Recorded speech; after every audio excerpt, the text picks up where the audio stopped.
என்னடா மனோஜ் கல்யாணத்துக்கு இன்னும் 5 நாள் தான் இருக்குது. அவன் கல்யாணத்துக்கு பேனர் அடிச்சு வைக்கணும். அதை பத்தி ஒருத்தனும் பேசவே மாட்டேங்கிறீங்க. அடிச்சு வச்சுக்கலாம் எப்படி பேனர் அதுவா கடைக்கு போய் அடிச்சுட்டு வந்து கையில உட்காருமா? நம்ம தான்டா போய் அதெல்லாம் பண்ணணும். நீ பேனர் அடி மாப்ள. பேனர் அடிச்சா போட்டோ போடா மாப்ள. போட்டோ போட வேணாம். ஆமாடா. ஏன் என்னடா அவன் இப்படி சொல்றான்? என்கிட்ட அவன்கிட்ட கேள்றா. யாரா மெண்டலு? இங்க பாரு என்ன உனக்கு இப்ப இந்த முந்தா நாள் வரைக்கும் நீயும் மனோஜும் ஒன்னா தானே புருஷன் கொண்டாட்டி மாதிரி வண்டியில உரசிக்கிட்டு போனீங்க. என்ன பிரச்சனை உனக்கு? பத்திரிக்கையில அவன் சொந்தக்கார பேர்லாம் போட்டிருக்கான்டா. நம்ம குரூப் பேர் போட்டானடா. முட்டா பேல பத்திரிகையில அவன் சொந்தக்கார பேரை தான் போடுவான். குரூப் நேம் போடல. எனக்கும் வருத்தம் தான். அதுக்காக நம்ம ஃப்ரெண்ட் நம்ம விட்டு கொடுத்துட முடியுமா? நம்ம தான் போய் எல்லாத்தையும் பண்ணணும். அதனால எனக்கு தெரியாம நீ பேனர் அடிச்சு வச்சுனா அந்த போட்டோ கழிச்சிட்டு அவன் வேற போட்டோ ஒட்டுவான்டா.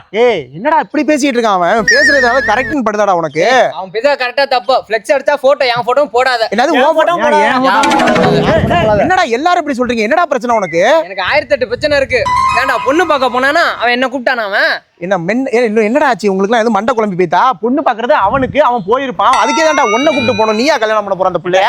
வருஷம் கரெக்டா 12 மணி ஆனவனும் ஒயின் ஷாப்புக்கு மட்டும் வந்து கூப்பிட்டு போறானா? ஏன் பொண்ணு பார்க்க கூப்பிட்டா என்ன? கொஞ்சமாவது யோசிங்கடா. நம்ம குரூப்ல ஒரு பயலுக்கு கல்யாணம், நம்ம ஃப்ரெண்டுக்கு கல்யாணம். ஊர்ல எத்தனை குரூப் இருக்காங்க. நம்ம குரூப்புக்குள்ள இப்படி அடிச்சுக்கிட்டோம்னா அவங்க எல்லாம் நம்மளை பார்த்து கேவலமா நினைக்க மாட்டாங்க. என்னடா பண்ணிட்டு இருக்கீங்க? நம்ம தான்டா முன்னாடி இந்த கல்யாணத்துல எல்லா வேலையும் இழுத்து போட்டு பண்ணணும். இங்கே நான் பேனர் அடிச்சு வைக்கலாம் போறேன். நீ கிளப்பியா? நீ வந்து எல்லாத்தையும் பண்ணு. ஆனா நான் அடிச்சு வைக்கலாம் போறேன். என்ன டயலாக் பேனர்ல எழுதலாம் அதை மட்டும் சொல்லுங்க பொத்திக்கிட்டு.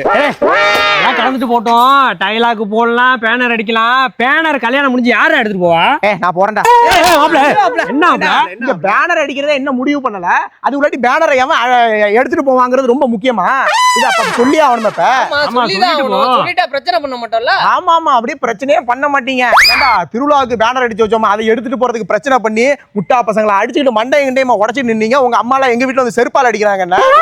நான் சொல்றதை கேள்றா. சும்மா பாடுறா. சொல்லு மனோஜ், ட்ரீட்டுக்கு 10,000 ரூபாய் மாத்தி விட்டுருக்கியா?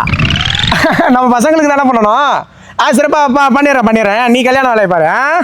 எங்க ஃப்ளெக்ஸ் 10க்கு 20 இல்ல 10க்கு 40 அடிச்சிட்டு வந்துடுறா. ஒக்காளி 10க்கு 20 10க்கு 30. நீ சைஸா மட்டும் சொல்றா. நான் ஃப்ரேமுக்கு போய் அட்வான்ஸ் கொடுத்து வந்துறேன். நான் போய் சார்த்த கட்டறேன் மாப்ள. ஒக்காளி மனோஜ் என் உயிரா மாப்ள. இந்த திடீர் மாற்றத்துக்கு இப்ப என்ன காரணம்? 10,000 தான். அட முட்டா பையில 10,000 ரூபாய் நமக்கு போடல ட்ரீட்டுக்கு. அவன் காலேஜ் ஃப்ரெண்ட்ஸ் வராங்களா அவங்களுக்கு போட்டு விட்டுருக்கான். அட வாங்க.